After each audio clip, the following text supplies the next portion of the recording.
سلام، شادونه ها، شادی هستم.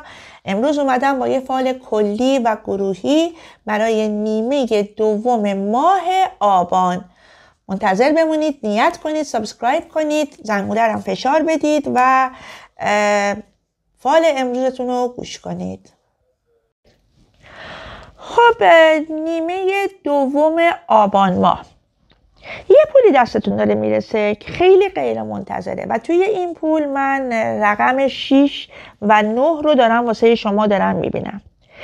دست کسی رو یه جایی گرفتی، یه گره ای از مشکل یک شخصی حل کردی که همین داره باعث گره گشایی توی زندگی خودت داره میشه. توی محل کارت یه مشکلی ممکنه به وجود بیاد، توی مسیر مالیت مشکل واسط به وجود اومده، ولی به زودی با پیشنهاد شخصی این مشکل براتون حل میشه. اگه قصد خرید یا فروش خونه یا کلا چیزی رو دارید براتون خوبه، مخصوصا از طرف شخصی یه خبر خوشی در رابطه با یه خرید یا فروش واسهتون دارم میبینم. ترمیم رابطه احساسی واسهتون افتاده. اگه ببینید توی رابطتون مشکلی دارید و الان از هم بیخبر هستید و داری عذاب میکشی،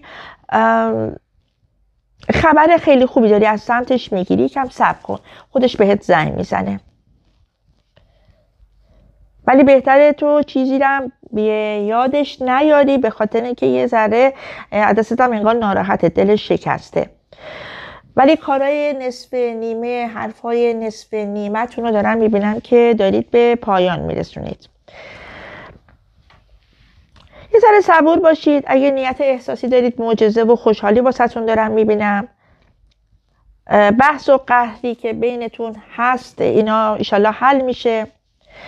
پیشنهاد ازدواج دارم میبینم برای یه سری از عزیزانی که متولد ماه آبان، دی، تیر، فروردین و خرداد هستن. برای این ماه ها براشون پیشنهاد ازدواج افتاده. توی رابطه احساسیتون، دوست داشتنتون دو طرفه است، وفاداری هست. یه ذره مشکل توی رابطه گفتم بهتون واسهتون دارم میبینم که مقدار باعث سردیتون داره میشه ولی جدایی ندارید.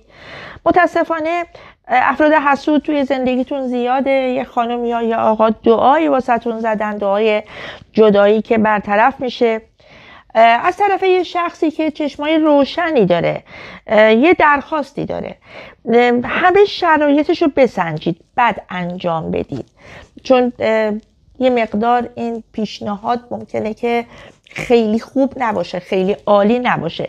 در واقع کارتا میخواد بگه که حواستون هم جمع بکنید. صحبت‌های بین دختر یا پسر یا زن یا شوهر صورت میگیره، مهر و محبت اونها داره بیشتر میشه. صحبت‌های عاشقانه دارم میبینم، دیدار افتاده. ولی توی شرایط روحیتون الان خیلی گرفتگی دارم میبینم. نگران نباشید، یه ذره صبر داشته باشید. الان ناراحتید ولی خوشحالی واسهتون افتاده. خبر بارداری ممکنه بشنوید، یا اگه خودتون باردار هستید به زودی بچه‌ای براتون تو راه هستش. اتفاق خیلی خوب دارم میبینم.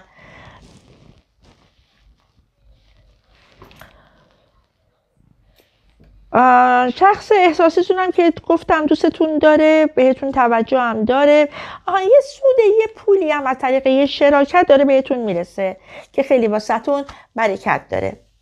خب شادونای عزیزم، حتما این ویدیو رو لایک کنید، کامنت کنید، قبلش سابسکرایب کنید، دکمه زنگوله رو بزنید که بتونید ویدیوهای دیگر هم ببینید. خیلی ممنون از اینکه همراه من بودید. نظراتتون رو حتما واسه من بنویسید. دوستتون دارم مثل همیشه.